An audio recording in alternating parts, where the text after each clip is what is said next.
وَنُنَزِّلُ مِنَ الْقُرْآنِ مَا هُوَ شِفَاءٌ وَرَحْمَةٌ لِّلْمُؤْمِنِينَ وَلَا يَزِيدُ الظَّالِمِينَ إِلَّا خَسَارًا.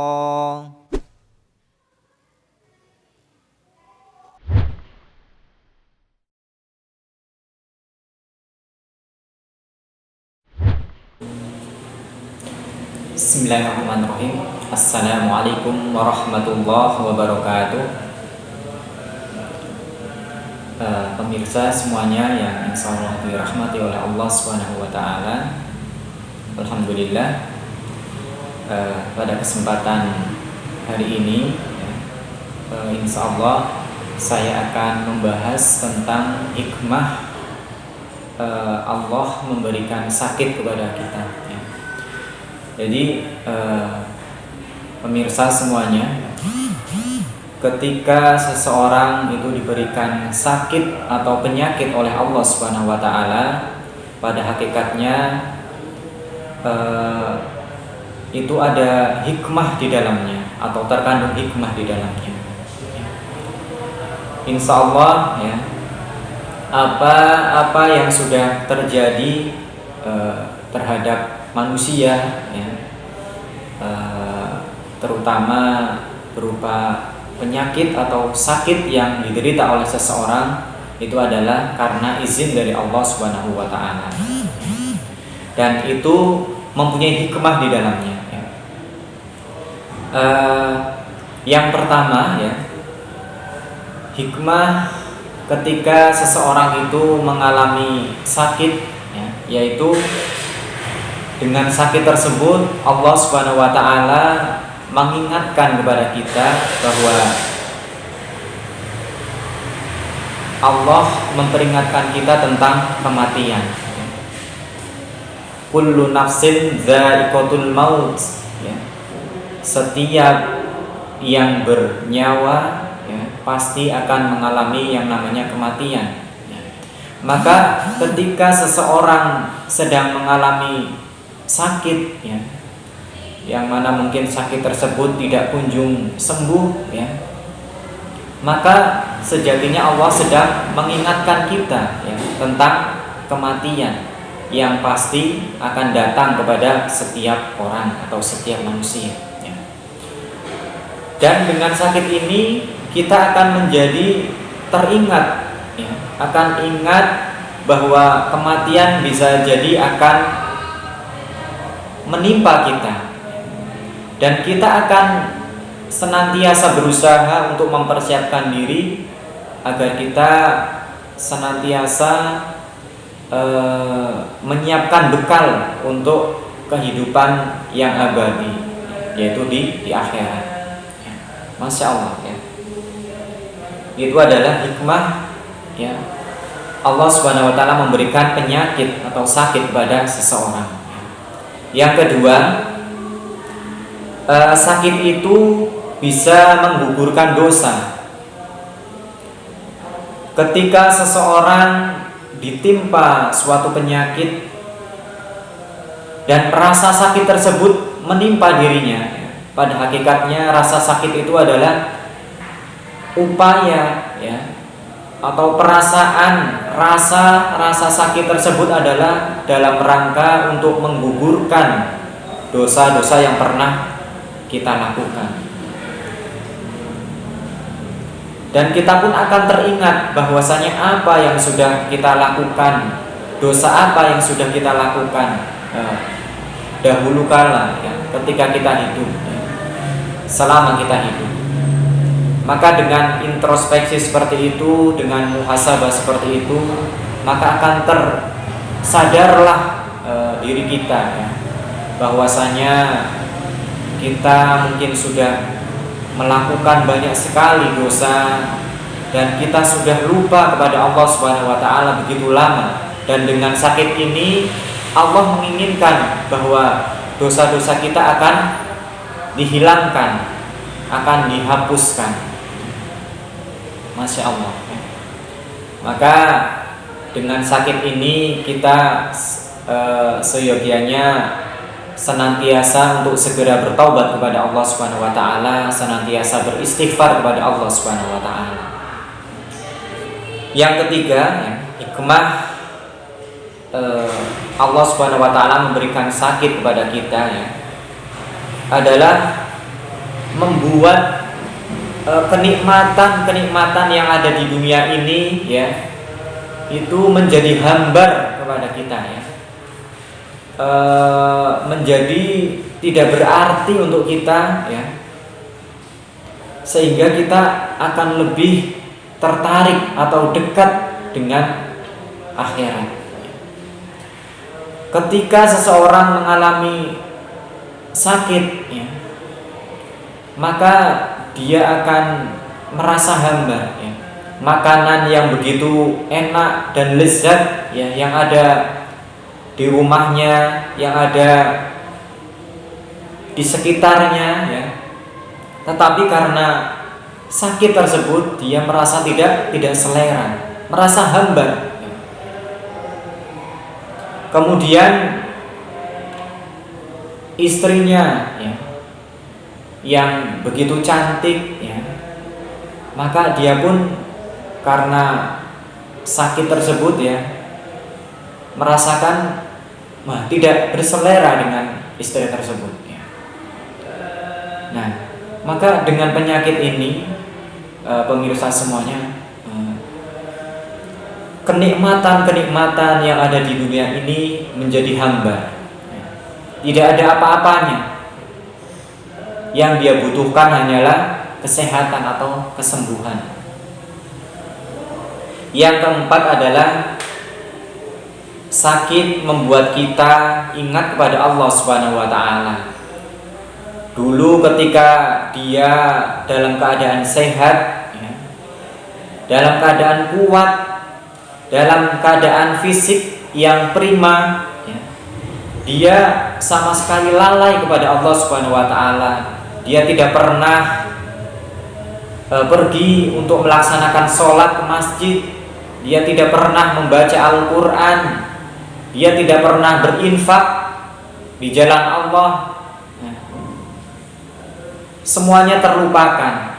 Dia melupakan Allah Subhanahu wa taala.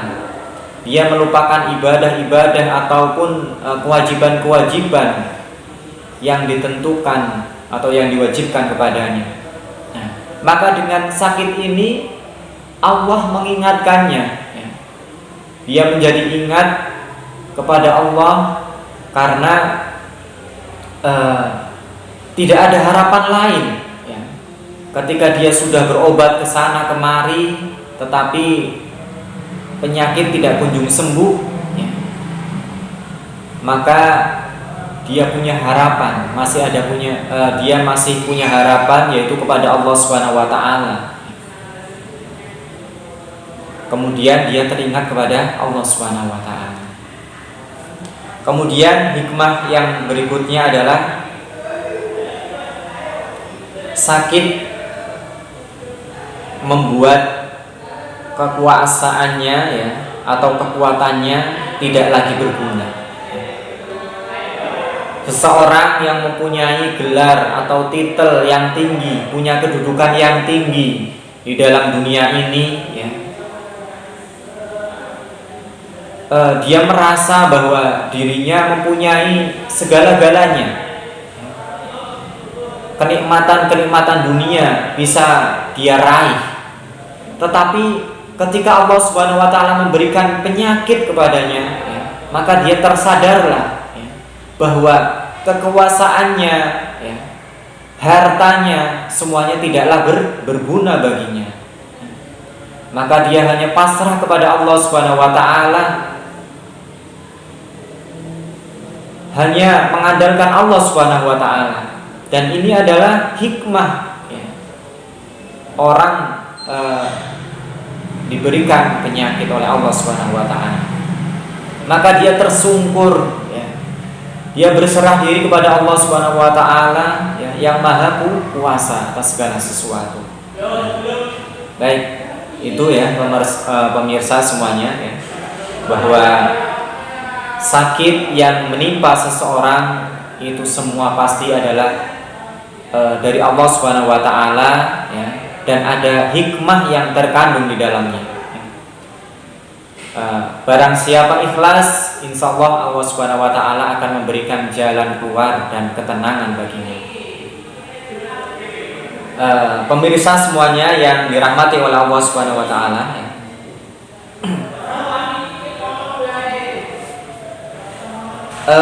Ada tujuan, ya, diberikannya sakit kepada seseorang, ya.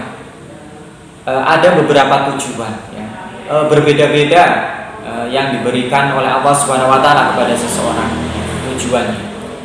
Yang pertama ada Allah Subhanahu wa taala memberikan sakit kepada seseorang, tujuannya adalah sebagai peringatan. Peringatan kepada seseorang agar orang tersebut ingat, tersadar, ya, bahwasanya hidup di dunia ini adalah sebentar, ya, dan tempat yang kekal adalah di akhirat. Dan kita diperingatkan oleh Allah Subhanahu wa taala akan dosa-dosa yang pernah kita lakukan. Nah, maka sakit ini, ya, sakit dengan tujuan ini Allah akan sembuhkan dengan cara ketika orang tersebut sudah ingat kepada Allah Subhanahu wa taala. Dengan kemudian orang tersebut bertaubat kepada Allah Subhanahu wa taala. Yang kedua, tujuan Allah Subhanahu wa taala memberikan sakit kepada seseorang adalah sebagai musibah. Sebagai musibah. Nah, musibah ini, ya, terjadi kepada seseorang mungkin bisa jadi karena dosa-dosa yang dilakukan oleh orang tersebut yang dilakukan ketika masa lampau. Dia sudah bertaubat, dia sudah berhijrah, ya. Tetapi karena dosa-dosa yang pernah dia lakukan yang dahulu, ya, itu masih ada sisa-sisa, ya, dan belum terhapuskan semuanya, ya, maka Allah Subhanahu wa taala memberikan penyakit ini sebagai musibah. Maka kalau dosanya sudah habis, ya, sudah bersih, kisos yang diberikan sudah terpenuhi, maka insya Allah, ya, biiznillah Allah akan menyembuhkan penyakit tersebut.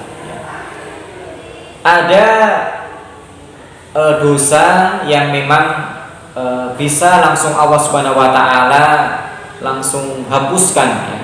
Tetapi ada juga dosa yang memang harus harus melakukan kisos, ya. Ya. Seperti zina, ya, membunuh, ya. Nah, itu adalah suatu dosa yang memang harus ada kisosnya atau hukumannya. Maka mungkin dengan sakit tersebut, ya, Allah Subhanahu wa taala akan bisa menggugurkan atau menghapuskan semua dosa-dosa yang telah dilakukan. Wallahu a'lam. Ya, kita berprasangka baik saja kepada Allah Subhanahu wa taala, ya.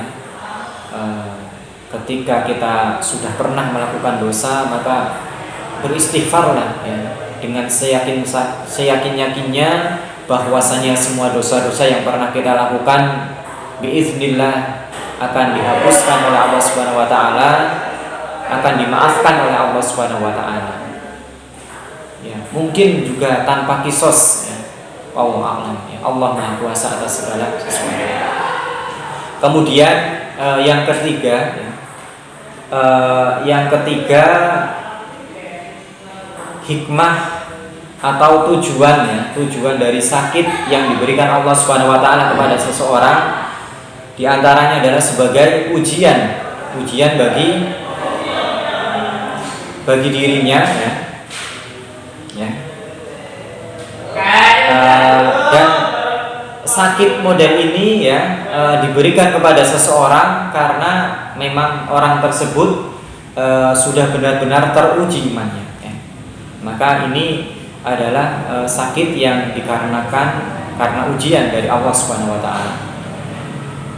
kita tahu bahwa Nabi Ayub alaihissalam ya, Allah Subhanahu wa taala uji ya dengan sakit, dengan masa yang begitu lama sekali ya, dalam waktu yang begitu lama sekali ya.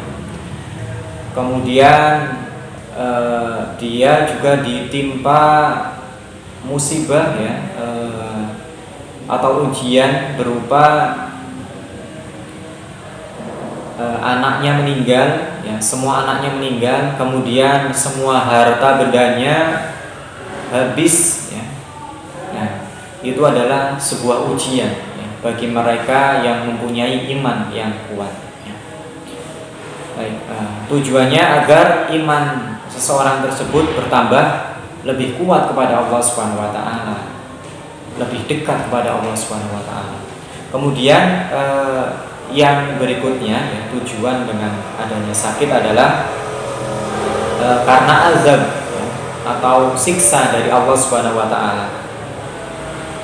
Nah, penyakit ini ya diperuntukkan bagi mereka ya, bagi orang-orang yang tidak mau diingatkan ya, tidak menghiraukan terhadap dosa-dosa yang pernah dia lakukan ya. Kemudian orang yang tidak mau dinasehati atau susah untuk dinasehati, maka Allah Subhanahu wa taala akan mengazab orang-orang tersebut ya. Ya.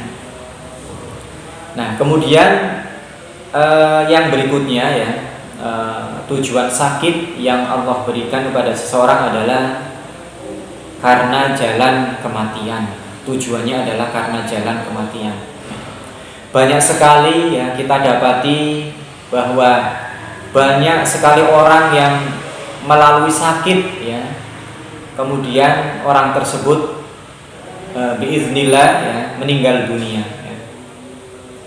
Nah, ini berarti ya sakit tersebut adalah tujuannya sebagai jalan kematian ya. Nah, baik, itu ya pemirsa semuanya yang dirahmati oleh Allah Subhanahu wa taala ya. Semoga dengan penjelasan ini bisa memberikan pencerahan kepada kita semuanya bahwasanya Allah Subhanahu wa taala memberikan sakit kepada kita ya, pasti ada kebaikannya.